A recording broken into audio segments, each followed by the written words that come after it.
કેમ છો વિદ્યાર્થી મિત્રો? આપણે ધોરણ 12માં ચેપ્ટર નંબર 6 ચાલી રહ્યું છે. ગયા વિડીયો સુધી આપણે 6.5 લગભગ 6.5ની આપણે શરૂઆત કરી, જેમાં પ્રત્યાંકન વિશે આપણે માહિતી મેળવી. આ અગાઉ આપણે 6.1, 6.2, 6.3, 6.4 એ પૂરું કરેલું છે. હવે આવે છે 6.5માં પ્રત્યાંકન, કે જેમાં આપણે પ્રત્યાંકનની અંદર ગયા લેક્ચરમાં પ્રત્યાંકન વિશેની માહિતી જોઈ હતી કે ડીએનએમાં બે શૃંખલામાંથી એક શૃંખલા પરની જનીનિક માહિતી એ કોને આપે છે? એમઆરએનએને આપે છે. તો એમઆરએનએને આપે છે એ પ્રક્રિયાને શું કહેવામાં આવે છે? પ્રત્યાંકન કહેવામાં આવે છે. એ પ્રક્રિયાને શું કહેવામાં આવે છે? પ્રત્યાંકન. એ પ્રત્યાંકન વિશેની આપણે માહિતી મેળવી. આજે આપણે 6.5 પ્રત્યાંકનની અંદર બીજા નંબરનો ટોપિક પ્રત્યાંકન એકમ સમજવાનો છે. હવે સમજો, મેં અહીંયા લખ્યું છે પ્રત્યાંકન એકમ. પ્રત્યાંકન એકમ આપણે સમજવાનો છે.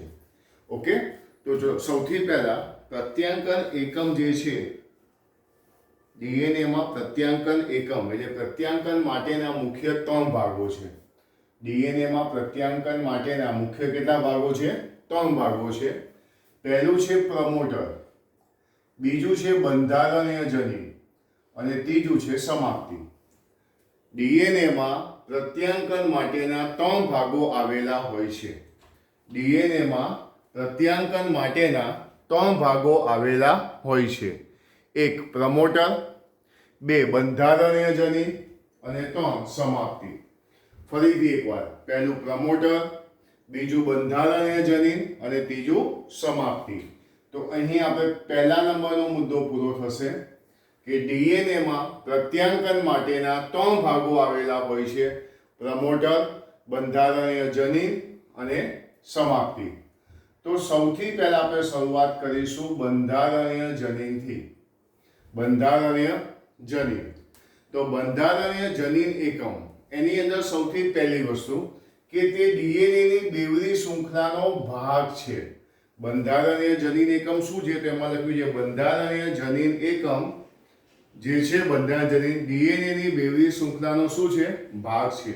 અને ડીએનએની આ બંને શૃંખલાઓ વિરુદ્ધ ધ્રુવ પર આવેલી હોય છે. પહેલો મુદ્દો, તે ડીએનએની બેવડી શૃંખલાનો ભાગ છે. ડીએનએની બેવડી શૃંખલાઓ જે છે એ કયા ધ્રુવ પર છે? વિરુદ્ધ ધ્રુવ પર આવેલી હોય છે. બે મુદ્દા ઈઝી થઈ ગયા. બંધારણીય જનીન શું છે? તો કે ડીએનએની બેવડી શૃંખલાનો ભાગ છે.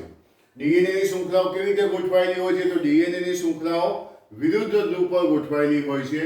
ડીએનએ આધારિત આરએનએ પોલિમરેઝ, આ ધ્યાન રાખજો બધા.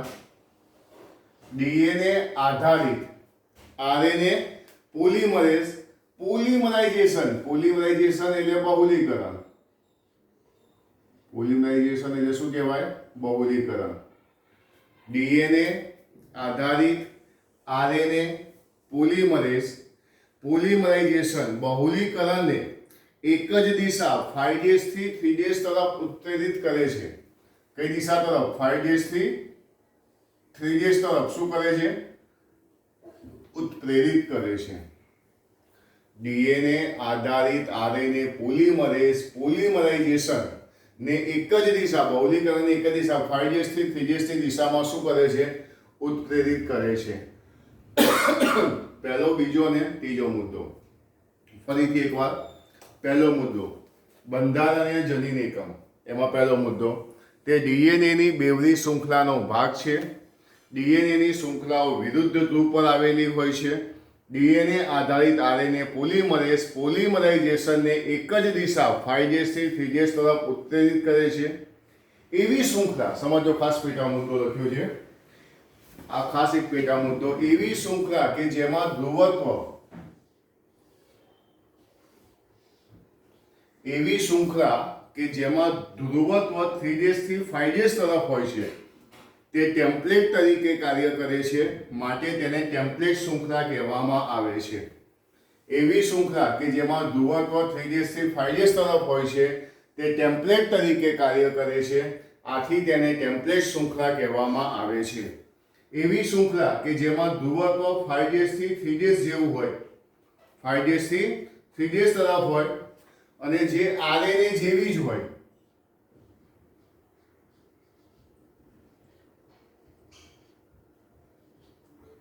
એવી શૃંખલા કે જેમાં ધ્રુવત્વ 5ds થી 3ds તરફ આવેલું હોય RNA જેવી જ હોય તેને આપણે એવી શૃંખલા જે એને આપણે કહીએ છીએ સાંકેતિક શૃંખલા. એને આપણે શું કહીશું? સાંકેતિક શૃંખલા. આ એવી શૃંખલા છે જે પ્રત્યાંકન દરમિયાન વિસ્થાપિત થઈ જાય છે. જે પ્રત્યાંકન દરમિયાન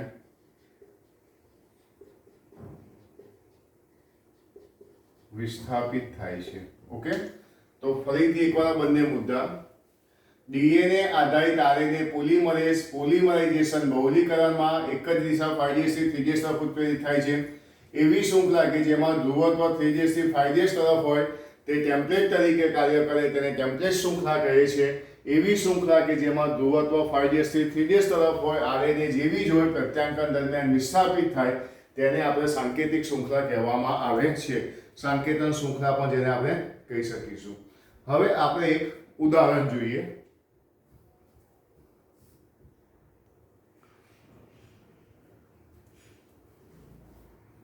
તો અહીંયા આપણે એક ઉદાહરણ જોઈએ કે ટેમ્પલેટ શૃંખલા કે જે 3ds થી કઈ દિશામાં છે? 5ds દિશામાં.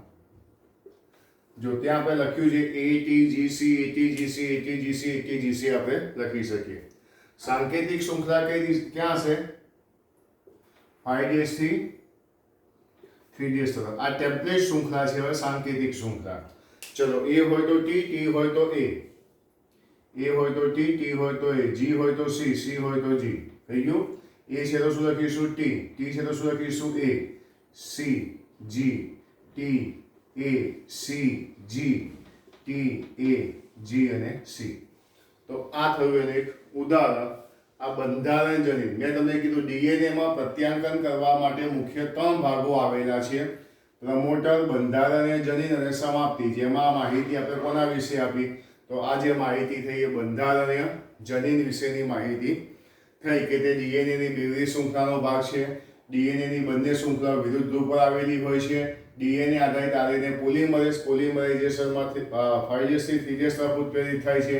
એવી શૃંખલા કે જેમાં ધ્રુવત્વ 3ds થી 5ds તરફ આવેલું હોય જે ટેમ્પલેટ તરીકે કાર્ય કરે તેને ટેમ્પલેટ શૃંખલા કહે છે.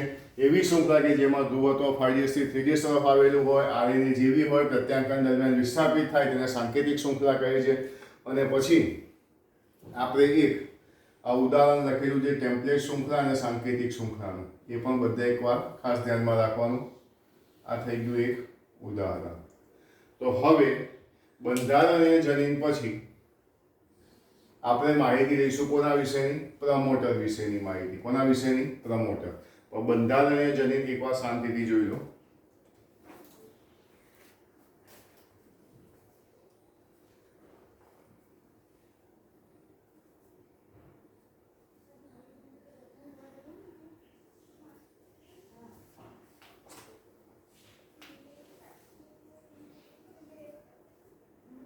ઓકે, તો હવે આપણે જઈશું પ્રમોટર એકમ તરફ. ચલો, પ્રમોટર એકમની વાત કરીએ તો આ જે બંધારણીય જનીન છે એના 5ds તરફના છેડાને બંધારણીય જનીનના 5ds તરફના છેડાને શું કહેવામાં આવે છે? પ્રમોટર કહે છે. આ ડીએનએ નો પ્રમોટર ડીએનએ નો એવો અનુક્રમ છે કે જ્યાં આરએનએ પોલિમરેઝ તેની સાથે જોડાય છે. પ્રમોટર સાથે કોણ જોડાય છે? RNA polymerase. ડીએનએ નો અનુક્રમ કે જ્યાં આરએનએ પોલિમરેઝ ત્યાં જોડાય છે. પ્રમોટરની હાજરીને કારણે ટેમ્પલેટ સાંકેતિક શૃંખલાઓનું શું થાય છે? નિર્માણ થાય છે. ફરીથી એકવાર, પ્રત્યાંકન એકમમાં પ્રમોટરની હાજરીને કારણે ટેમ્પલેટ અને સાંકેતિક શૃંખલાનું શું થાય છે? નિર્ધારણ થાય છે, નિર્માણ થાય છે. જો પ્રમોટરને સ્થાને સમાપક જોડાઈ જાય તો શું થાય? પ્રમોટર છે એની જગ્યાએ માની લો સમાપક સ્થાન જોડાઈ જાય તો સાંકેતિક અને ટેમ્પલેટ શૃંખલા જે છે એનું સ્થાન ઉલટું થઈ જાય છે. સાંકેતિક અને ટેમ્પલેટ શૃંખલાનું સ્થાન કેવું થઈ જાય છે? ઉલટું થઈ જાય છે. આ થયું પ્રમોટર એકમ વિશેની માહિતી. ફરીથી એકવાર, પ્રમોટર એકમ બંધારણીય જનીનના 6 એટલે લખ્યું છે 5 તરફના છેડાને શું કહેવામાં આવે છે? પ્રમોટર. ડીએનએ નો અનુક્રમ સાથે અહીંયા આરએનએ પોલિમરેઝ જોડાય. પ્રમોટર એકમ એવું છે કે જ્યાં ડીએનએ ના અનુક્રમ સાથે આરએનએ પોલિમરેઝ જોડાય છે. પ્રમોટરની હાજરીને કારણે ટેમ્પલેટ કે કોડિંગ એટલે કે સાંકેતિક શૃંખલાનું નિર્માણ થાય છે. પ્રમોટરના સ્થાને સમાપક જોડાઈ જાય તો સાંકેતિક કે ટેમ્પલેટ શૃંખલાનું સ્થાન શું થઈ જાય છે? ઉલટું થઈ જાય છે. તો આ જે માહિતી થઈ એ પ્રમોટર એકમ વિશેની છે. એ જો પ્રમોટર એકમ પછી ત્રીજા નંબરની અંદર આવશે સમાપક એકમ, સમાપન એકમ. તો બંધારણીય જનીનના 3 તરફના છેડાને, જેવો 5 તરફના છેડાને આપણે પ્રમોટર કીધું, એવો 3 તરફના છેડાને આપણે શું કહેવાયશું? સમાપન એકમ કહીશું.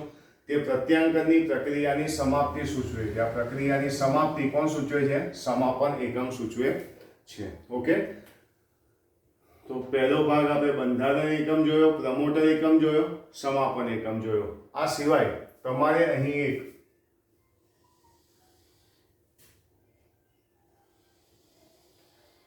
થોડું ધ્યાન રાખજો, આવી જશે.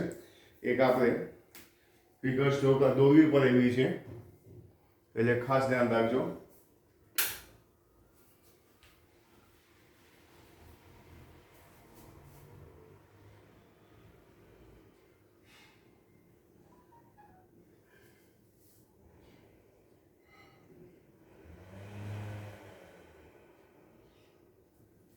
મેં અહીંયા 3 days, અહીંયા 5 days ને લખેલું છે.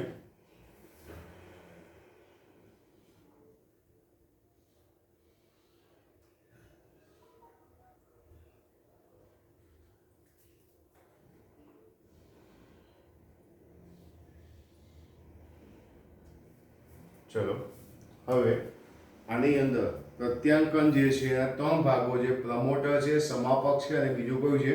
બંધારણીય જનીન છે. તો અહીંયા આપણે લખીશું પ્રમોટર, અહીંયા આપણે લખીશું બંધારણીય જનીન અને અહીંયા આપણે લખીશું સમાપક. ઓકે, એટલે પ્રમોટર આવી ગયું, બંધારણીય જનીન આવી ગયું, સમાપક આવી ગયું. પહેલી જે શૃંખલા છે એ છે ટેમ્પલેટ શૃંખલા અને બીજી જે છે એ સાંકેતિક શૃંખલા છે. એક ટેમ્પલેટ શૃંખલા એટલે આ જે તમને દેખાય છે એને આપણે ટેમ્પલેટ શૃંખલા, અહીંયા સાંકેતિક શૃંખલા. પ્રત્યાંકનનો પ્રારંભ સ્થાન અહીંયા છે. પ્રત્યાંકનનો કયો સ્થાન કહેવાય? પ્રારંભ સ્થાન અહીંયા છે, એવું આપણે કહી શકીએ. તો એક આ તમારે પ્રત્યાંકન એકમની અંદર આ ડ્રો કરવી પડે. ઓકે, તો પ્રત્યાંકન એકમની રેખાંકિત નિરૂપણ આપણે કરી લીધું છે. પ્રત્યાંકન એકમ 4 માર્ક્સની થિયરી છે કે 3 માર્ક્સમાં પણ આવી શકે છે. આપણે પૂરી કરી. ફટાફટ બોર્ડ ઉપર એકવાર ધ્યાન સ્પીડમાં લઈએ. ડીએનએમાં પ્રત્યાંકન માટે મુખ્ય 3 ભાગો આવેલા હોય છે. એક પ્રમોટર, 2 બંધારણીય જનીન અને 3 સમાપ્તિ. બંધારણીય જનીન એકમ ડીએનએની બેવડી શૃંખલાનો ભાગ છે. ડીએનએની શૃંખલાઓ વિરુદ્ધ ધ્રુવ પર આવેલી હોય છે. ડીએનએ આધારિત આરએનએ પોલિમરાઇઝેશનને એક જ દિશા 5 થી 3 તરફ ઉત્પ્રેરિત કરે છે. એવી શૃંખલા કે જેમાં ધ્રુવત્વ 3 થી 5 તરફ હોય તે ટેમ્પલેટ તરીકે કાર્ય કરે, તેને ટેમ્પલેટ શૃંખલા કહેવામાં આવે છે. એ આપણે જોયું. એવી શૃંખલા કે જેમાં ધ્રુવત્વ 5 થી 3 તરફ આવેલું હોય, આરએનએ જેવી હોય, પ્રત્યાંકન દરમિયાન વિસ્થાપિત થતી હોય, તેને સાંકેતિક શૃંખલા કહેવામાં આવે છે. પછી આપણે શું જોયું? એનું એક ઉદાહરણ, ટેમ્પલેટ શૃંખલા, સાંકેતિક શૃંખલા. હવે આવશે પ્રમોટર એકમ. બંધારણીય એકમના 5 તરફના છેડાને શું કહેવામાં આવે છે? પ્રમોટર એકમ. અહીં ડીએનએના અનુક્રમ સાથે આરએનએ પોલિમરેઝ જોડાય છે. પ્રમોટરની હાજરીના કારણે ટેમ્પલેટ કે સાંકેતિક શૃંખલાનું નિર્માણ થાય છે. જો પ્રમોટરના સ્થાને સમાપક જોડાય તો સાંકેતિક કઈ ટેમ્પલેટ શૃંખલાનું સ્થાન કેવું થઈ જાય છે? ઉલટું થઈ જાય છે. સમાપન એકમ બંધારણીય જનીનમાં 3 તરફના છેડાને શું કહે છે? સમાપન. આ પ્રક્રિયા પ્રત્યાંકનની સમાપ્તિ સૂચવે છે. ઓકે, આપણું આ થયું બી નંબર એટલે કે પ્રત્યાંકન એકમ 6.5માં પહેલા આપણે ગયા વિડીયોની અંદર શું જોયું હતું? પ્રત્યાંકન વિશેની માહિતી આપણે જોઈ હતી. એની અંદર થી પણ સવાલ ક્યારેક ક્યારેક આવી શકે.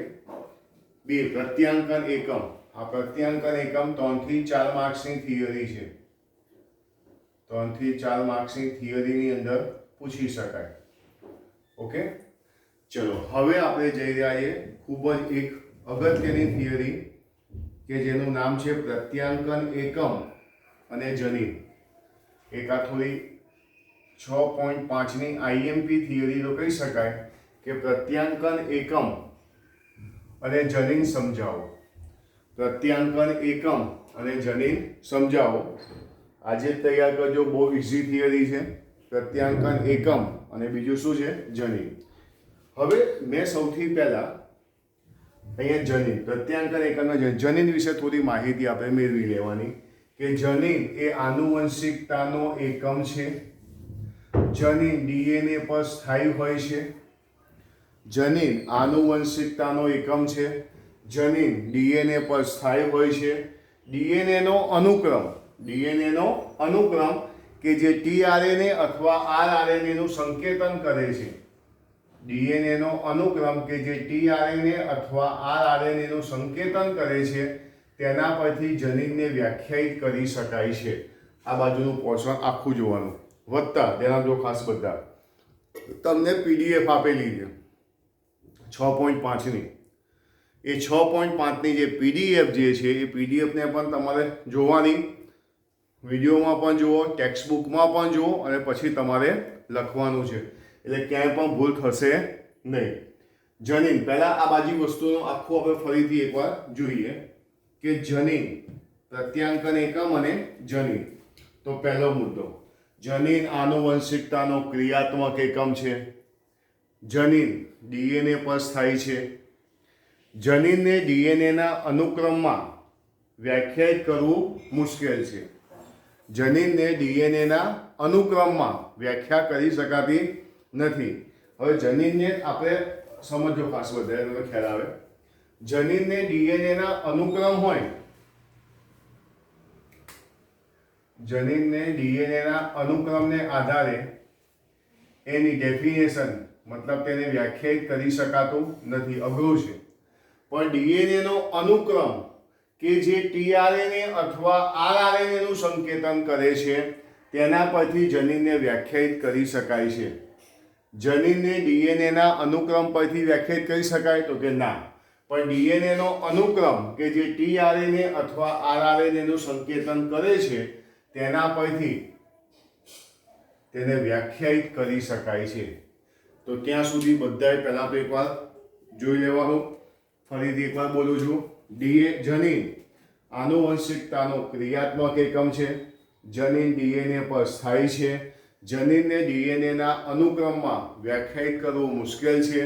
ડીએનએનો અનુક્રમ કે જે ટીઆરએનએ અથવા આરઆરએનએ અણુનું સંકેતન કરે છે, તેના પરથી તેને જનીનને વ્યાખ્યાયિત કરી શકાય છે. ઓકે, જનીનને વ્યાખ્યાયિત કરી શકાય છે. તો હવે વ્યાખ્યાયિત કરી શકાય છે તો પહેલા નંબરના મુદ્દામાં આટલી વસ્તુ આપણે છાપી નાખવાની. હવે વ્યાખ્યા અનુસાર ધ્યાન આપજો. હવે વ્યાખ્યા કલ્પી છે તો વ્યાખ્યા અનુસાર ભાઈ આ મેં આ શબ્દ લખ્યો સિસ્ટોન. કયો શબ્દ લખ્યો છે? સિસ્ટોન. તો હવે સિસ્ટોન ક્યાંથી આવ્યો સાંભળજો. પ્રત્યાંકન એકમના બંધારણીય જનીનમાં રહેલો ડીએનએનો ખંડ, જેને શું કહેવામાં આવે છે? સિસ્ટોન. ફરીથી એકવાર, સિસ્ટોન શું છે? તો અહીંયાથી પાછા પ્રત્યાંકન એકમ, એમાં બંધારણીય જનીન, એમાં રહેલો ડીએનએનો ખંડ કે જેને શું કહેવામાં આવે છે? સિસ્ટોન કહે છે. તો સિસ્ટોન પ્રત્યાંકન એકમના બંધારણીય જનીનમાં રહેલા ડીએનએનો ખંડ છે કે જે પોલીપેપ્ટાઇડનું પ્રત્યાંકન કરે છે. જેના જો બધા સિસ્ટોન જે છે ને,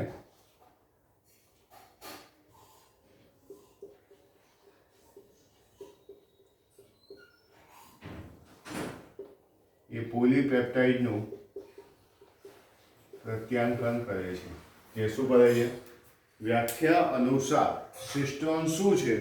તો વ્યાખ્યા અનુસાર સિસ્ટોન પ્રત્યાંકન એકમના બંધારણીય જનીનમાં રહેલા ડીએનએનો ખંડ છે જે પોલીપેપ્ટાઇડનું પ્રત્યાંકન કરે છે, જે પોલીપેપ્ટાઇડનું પ્રત્યાંકન કરે છે. હવે તે જે છે સિસ્ટોન એ પોલિસિસ્ટોનિક સ્વરૂપે અથવા મોનોસિસ્ટોનિક સ્વરૂપે હોય છે. સિસ્ટોન કયા સ્વરૂપે હોય છે? પોલિસિસ્ટોનિક સ્વરૂપે હોય છે અથવા તો મોનોસિસ્ટોનિક સ્વરૂપે હોય છે. પોલિસિસ્ટોનિક સ્વરૂપે કોની અંદર હોય છે? આદિકોષ કેન્દ્રીય કોષો એટલે કે બેક્ટેરિયામાં હોય છે. એટલે કે શામાં હોય છે? બેક્ટેરિયામાં હોય છે. પોલિસિસ્ટોનિક સ્વરૂપે ક્યાં હોય છે? બેક્ટેરિયામાં હોય છે. અને મોનોસિસ્ટોનિક સ્વરૂપે ક્યાં હોય છે? તો કે સુકોષ કેન્દ્રીયમાં હોય છે. ક્યાં હોય છે? ફરીથી એકવાર વ્યાખ્યા અનુસાર સિસ્ટોન શું છે? પ્રત્યાંકન એકમના બંધારણ જનીનમાં રહેલા ડીએનએનો ખંડ છે. સિસ્ટોન પોલીપેપ્ટાઇડનું નિર્માણ કરે છે. સિસ્ટોન પોલિસિસ્ટોનિક સ્વરૂપે અથવા મોનોસિસ્ટોનિક સ્વરૂપે હોય છે. પોલિસિસ્ટોનિક સ્વરૂપે આદિકોષ કેન્દ્રીય કોષ એટલે કે બેક્ટેરિયાની અંદર જોવા મળે છે, જ્યારે મોનોસિસ્ટોનિક સ્વરૂપે ક્યાં હોય છે? સુકોષ કેન્દ્રીયમાં હોય છે. મોનોસિસ્ટોનિકમાં વિક્ષેપિત કોડિંગ શૃંખલા આવેલી હોય છે. ફરીથી એકવાર કોની અંદર વિક્ષેપિત શૃંખલા હોય છે? તો અહીંયા આપણે લખ્યું છે મોનોસિસ્ટોનિક જે છે એમાં વિક્ષેપિત કોડિંગ શૃંખલા આવેલી હોય છે. હવે આ જે વિક્ષેપિત કોડિંગ શૃંખલા જે છે મોનોસિસ્ટોનિકમાં શું છે? વિક્ષેપિત કોડિંગ શૃંખલા સુકોષ કેન્દ્રીયમાં જે રહેલા જનીનો છે એ જનીનનું શું કરે છે? વિભાજન. જો સિસ્ટોન આ બે સ્વરૂપે હોય, આ ક્યાં હોય? આદિકોષ કેન્દ્રીય એટલે કે બેક્ટેરિયામાં, જે આપણે જોવાનું નથી. મોનોસિસ્ટોનિક સ્વરૂપે હોય, ક્યાં હોય? સુકોષ કેન્દ્રીયમાં હોય. મોનોસિસ્ટોનિક વિક્ષેપિત કોડિંગ શૃંખલા ધરાવે. આ કોડિંગ શૃંખલા સુકોષ કેન્દ્રીયમાં રહેલા જનીનને શું કરે છે? વિભાજિત કરે છે. કોડિંગ શૃંખલાના અનુક્રમને શું કહેવામાં આવે છે? એક્ઝોન્સ. કોડિંગ શૃંખલાના અનુક્રમને શું કહેવામાં આવે છે? એક્ઝોન્સ કહે છે, જે પરિપક્વ આરએનએમાં જોવા મળે છે. જે પરિપક્વ કોડિંગ શૃંખલાનો અનુક્રમ જેને શું કહેવાય? એક્ઝોન. એક્ઝોન શામાં વિક્ષેપિત થાય છે? ઇન્ટ્રોન્સમાં. એક્ઝોન શામાં વિક્ષેપિત થાય? ઇન્ટ્રોન્સમાં, જે પરિપક્વ આરએનએમાં જોવા મળતા નથી. તમે જો આપણે શું લેવાની કહેલા જનીનની વ્યાખ્યા, વ્યાખ્યા તો જો ક્યાં ગઈ કે વ્યાખ્યા અનુસાર સિસ્ટોન શું? તો કે પ્રત્યાંકન એકમના બંધારણ જનીનમાં રહેલા ડીએનએનો ખંડ પોલીપેપ્ટાઇડનું નિર્માણ કરે. સિસ્ટોન પોલિસિસ્ટોનિક સ્વરૂપે હોય અથવા મોનોસિસ્ટોનિક સ્વરૂપે હોય. આ બાજુ હોય તો આદિકોષ કેન્દ્રીયમાં હોય, આ બાજુ હોય તો સુકોષ કેન્દ્રીયમાં હોય. હવે મોનોસિસ્ટોનિક શું ધરાવે? વિક્ષેપિત કોડિંગ શૃંખલા ધરાવે. વિક્ષેપિત કોડિંગ શૃંખલા શું કરે? સુકોષ કેન્દ્રીયમાં રહેલા જનીનને શું કરે? વિભાજિત કરી નાખે. વિક્ષેપિત આજે કોડિંગ શૃંખલાના અનુક્રમને શું કહેવાય? એક્ઝોન્સ કહેવાય, જે પરિપક્વ આરએનએમાં હોય. એક્ઝોન્સ શામાં વિક્ષેપિત થાય? ઇન્ટ્રોન્સમાં વિક્ષેપિત થાય, જે પરિપક્વ આરએનએમાં જોવા મળે નહીં. આ ડીએનએ ખંડમાં સાંભળજો, આ ડીએનએ ખંડમાં, આમ ડીએનએ ખંડમાં વિભાજિત જનીન વ્યવસ્થા હોવાથી, કેવી? વિભાજિત જનીન વ્યવસ્થા. ડીએનએ ખંડમાં જનીનો વિભાજિત થયા. વિભાજિત જનીન વ્યવસ્થા હોવાથી જનીનની વ્યાખ્યા કેવી બની જાય છે? જટિલ બની જાય છે. જનીનની વ્યાખ્યા કેવી બની જાય છે? જટિલ બની જાય છે. આ કયું? પ્રત્યાંકન એકમ અને જનીન. જો તો ખાસ બધા આ પ્રત્યાંકન એકમ અને જનીન એકદમ સિમ્પલ છે. ફરીથી એકવાર પહેલા નંબરનો મુદ્દો, જનીન આનુવંશિકતાનો ક્રિયાત્મક એકમ છે. જનીન ડીએનએ પર સ્થાયી હોય છે. ડીએનએના અનુક્રમને આધારે જનીનને વ્યાખ્યાયિત કરી શકાતી નથી. ડીએનએના અનુક્રમને આધારે જનીનને વ્યાખ્યાયિત કરી શકાતી નથી. ડીએનએનો અનુક્રમ કે જે ટીઆરએનએ અથવા આરએનએનું સંકેતન કરે છે તેના પરથી જનીનને વ્યાખ્યાયિત કરી શકાય છે. પહેલો મુદ્દો. ફરી એકવાર, જનીન આનુવંશિકતાનો એકમ છે. જનીન ડીએનએ પર સ્થાયી છે. ડીએનએના અનુક્રમને આધારે જનીનને વ્યાખ્યાયિત કરી શકાતી નથી, પરંતુ ડીએનએનો અનુક્રમ કે જે ટીઆરએનએ અથવા આરઆરએનએનું સંકેતન કરે છે તેના પરથી તેની વ્યાખ્યા કરી શકાય છે. વ્યાખ્યા અનુસાર સિસ્ટોન પ્રત્યાંકન એકમના બંધારણ જનીનમાં રહેલા ડીએનએનો ખંડ છે કે જે પોલીપેપ્ટાઇડનું પ્રત્યાંકન કરે છે. બીજો મુદ્દો પૂરો થયો. વ્યાખ્યા અનુસાર સિસ્ટોન કે જે પ્રત્યાંકન એકમના બંધારણ જનીનમાં રહેલા ડીએનએનો ખંડ છે, પોલીપેપ્ટાઇડનું નિર્માણ કરે છે. ત્રીજો મુદ્દો, સિસ્ટોન પોલિસિસ્ટોનિક સ્વરૂપે અથવા મોનોસિસ્ટોનિક સ્વરૂપે હોય છે. પોલિસિસ્ટોનિક સ્વરૂપે કૌંસમાં લખી નાખવાનું આદિકોષ કેન્દ્રીય ઓબ્લિક બેક્ટેરિયા સુકોષ કેન્દ્રીય સ્વરૂપે હોય છે. મોનોસિસ્ટોનિકમાં વિક્ષેપિત કોડિંગ શૃંખલા આવેલી હોય છે. આ વિક્ષેપિત કોડિંગ શૃંખલા સુકોષ કેન્દ્રીયમાં રહેલા જનીનને વિભાજિત કરે છે. ચોથો મુદ્દો, મોનોસિસ્ટોનિકમાં શું હોય છે? વિક્ષેપિત કોડિંગ શૃંખલા હોય છે. આ કોડિંગ શૃંખલા સુકોષ કેન્દ્રમાં જનીનને શું કરે છે? વિભેદિત કરે છે. પછી આ કોડિંગ શૃંખલાના અનુક્રમને શું કહેવાય? એક્ઝોન્સ, જે પરિપક્વ આરએનએમાં જોવા મળે. એક્ઝોન્સ આમાં વિક્ષેપિત થાય છે? ઇન્ટ્રોન્સમાં, જે પરિપક્વ આરએનએમાં જોવા મળતા નથી. આમ ડીએનએ ખંડમાં વિભાજિત જનીન વ્યવસ્થા જનીનની વ્યાખ્યાને જટિલ બનાવી દે છે. જોઈ લો બધા પ્રત્યાંકન એકમ અને જનીન વિશે.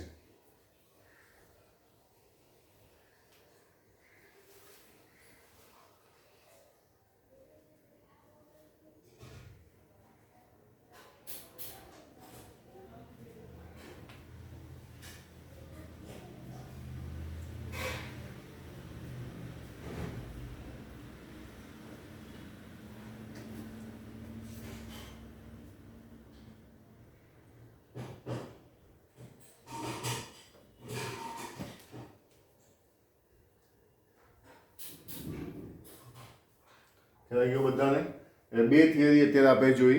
પહેલી થિયરી જોઈ પ્રત્યાંકન એકમ, અને બીજા નંબરની આપણે થિયરી કઈ જોઈ? પ્રત્યાંકન એકમ અને જનીન વિશેની માહિતી.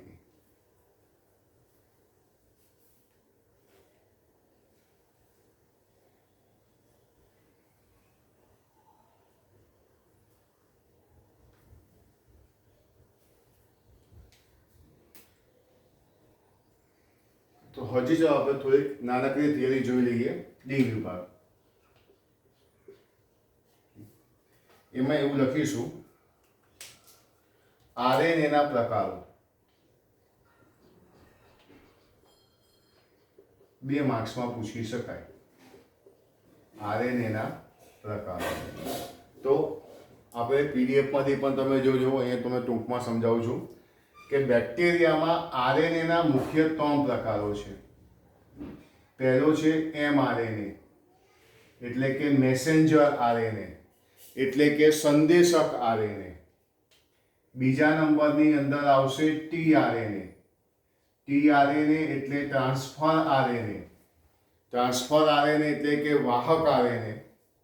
અને ત્રીજા નંબરની અંદર આવશે આરઆરએનએ, એટલે કે રિબોઝોમલ આરએનએ. ઓકે, તો ચલો, બેક્ટેરિયામાં આરએનએના 3 પ્રકારો છે.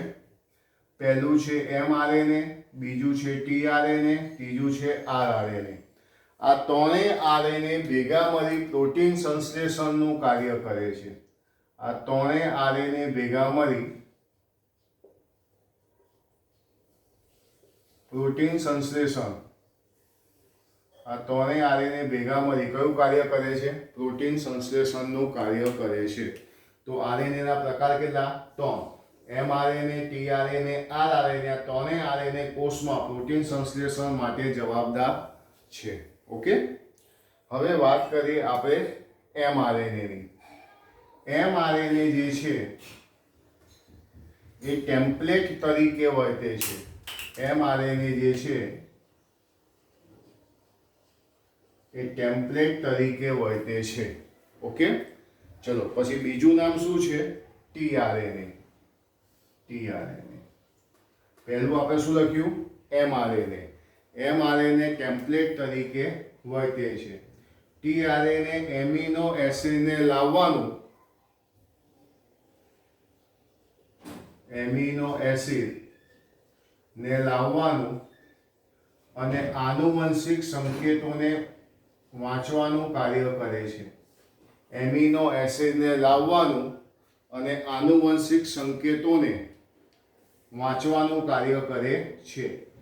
જ્યારે છેલ્લો રહ્યો આરઆરએનએ, એ ભાષાંતર પ્રક્રિયા દરમિયાન, આરઆરએનએ કઈ પ્રક્રિયા? ભાષાંતર. આપણે થિયરી ભણીશું ભાષાંતર થિયરી, જે પાછળ આવશે, કે જે ભાષાંતર પ્રક્રિયા દરમિયાન બંધારણીય અને ઉત્પ્રેરક ભૂમિકા ભજવે છે. ભાષાંતર દરમિયાન બંધારણીય અને ઉત્પ્રેરક ભૂમિકા ભજવે છે. તો ફરીથી એકવાર જુઓ, બેક્ટેરિયામાં આરએનએના 3 પ્રકારો છે: મેસેન્જર આરએનએ, ટીઆરએનએ અને આરઆરએનએ. એમઆરએનએ એટલે મેસેન્જર, એટલે કે સંદેશક આરએનએ. ટીઆરએનએ એટલે વાહક આરએનએ. અને RNA એટલે રિબોઝોમલ RNA. mRNA જે છે એ ટેમ્પલેટ તરીકે વર્તે છે. tRNA જે છે એમિનો એસિડને લાવવાનું, આનુવંશિક સંકેતોને વાંચવાનું કાર્ય કરે છે. RNA ભાષાંતરની પ્રક્રિયા દરમિયાન બંધારણીય અને ઉત્પ્રેરક ભૂમિકા ભજવે છે. ત્રણેય RNA નું ભેગું કાર્ય શું? તો કે કોષની અંદર પ્રોટીન સંશ્લેષણની ક્રિયા કરવાનું. તો 2 માર્ક્સમાં પૂછી શકાય. RNA ના પ્રકારો વિશે સમજાવો. તો બેક્ટેરિયામાં RNA ના 3 પ્રકાર છે, M, T અને R. ત્રણેયનું ભેગું કાર્ય પ્રોટીન સંશ્લેષણનું, ત્રણેયનું ઇન્ડિવિડ્યુઅલ કાર્ય જોડકાની અંદર પણ પરીક્ષામાં પૂછી શકાય. mRNA ટેમ્પલેટ તરીકે હોય તે એમિનો એસિડને લાવવાનું, આનુવંશિક સંકેતોને વાંચવાનું કામ કરે. RNA ભાષાંતરમાં બંધારણીય અને ઉત્પ્રેરક ભૂમિકા ભજવે છે. તો પ્રત્યાંકન એકમ 3 થી 4 માર્ક્સની થિયરી છે. પ્રત્યાંકન એકમ અને જનીન એ પણ 3 થી 4 માર્ક્સની થિયરી છે. RNA ના પ્રકારો સમજાવો, 2 માર્ક્સની થિયરી છે. તો આજે અહીં આપણે 3 થિયરી સમજ્યા. 3 થિયરી ખાસ તૈયાર કરવી.